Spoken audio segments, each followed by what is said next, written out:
Title: I showed up at my wife's office with flowers and Paris tickets, only to see her coworkers congratulating her on her engagement to the CEO. Start: I always thought betrayal had a sound, a crack, a snap, a scream. But when it finally found me, it arrived in complete silence, like someone pressing two fingers to the pulse of my life and calmly cutting it off. I was standing in the lobby of her office, a bouquet of red roses in one hand and two first-class tickets to Paris in the other. Valentine's Day, our tradition. 12 years of it. I remember inhaling, steadying my breath, ready to surprise her. But the surprise was waiting for me instead. I met Alina when I was nothing, just an engineer with a second-hand car and a borrowed suit. She loved my ambition, my discipline. She said she admired the way I studied life like a blueprint. When I built my company from the ground up, she became my anchor. Or so I believed. I trusted her the way a man trusts gravity, implicitly, foolishly. She held my world together, until the moment she didn't. The elevator doors opened, and I stepped onto the 27th floor, her floor. Noise spilled out from the conference room ahead. Laughter, cheers, glasses clinking. I moved closer, expecting a birthday, a promotion, something harmless. Then I heard the words that turned my blood to ice. "Congratulations on your engagement." Engagement? I froze in the doorway. Her back was to me, but I recognized her instantly. My wife, my Alina. She was kissing him, the CEO. He held her waist like she belonged there. She let him. When they finally pulled apart, she lifted her hand and the room lit up with gasps. A massive diamond ring winked under the lights.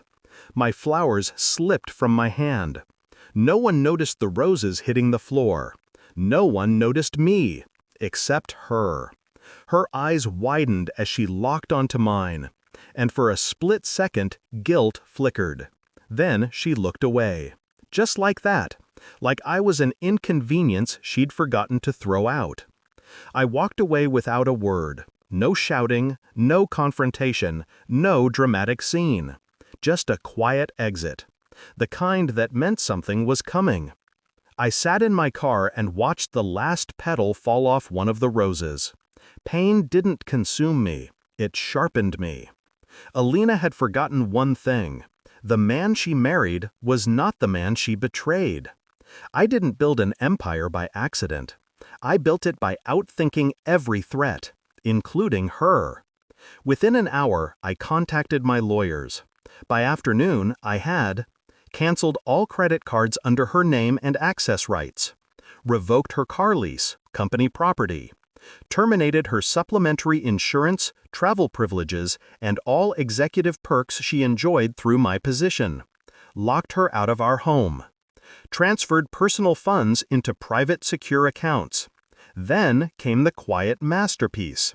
I walked into my corporate headquarters and signed the emergency documents I'd prepared months ago.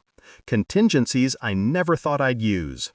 I withdrew my 83% majority share, all of it, worth $557 million. The CEO, the man she was kissing, relied on my shares to keep his throne. Without them, he was just another suit with a fragile title. My exit would hit him like a tectonic shift, and Alina? She would feel the aftershocks. It took 20 minutes for the board to panic, 30 minutes for the CEO to realize he no longer controlled the company, 45 minutes for the collapse to begin. But the real show happened outside my control. The press got wind fast. Headlines erupted, stocks dropped, executives scrambled. And somewhere in that chaos, Alina must have realized what she'd done, because that's when my phone lit up. 356 missed calls from her, her mother, her friends, unknown numbers, and one from the CEO. I didn't answer any of them.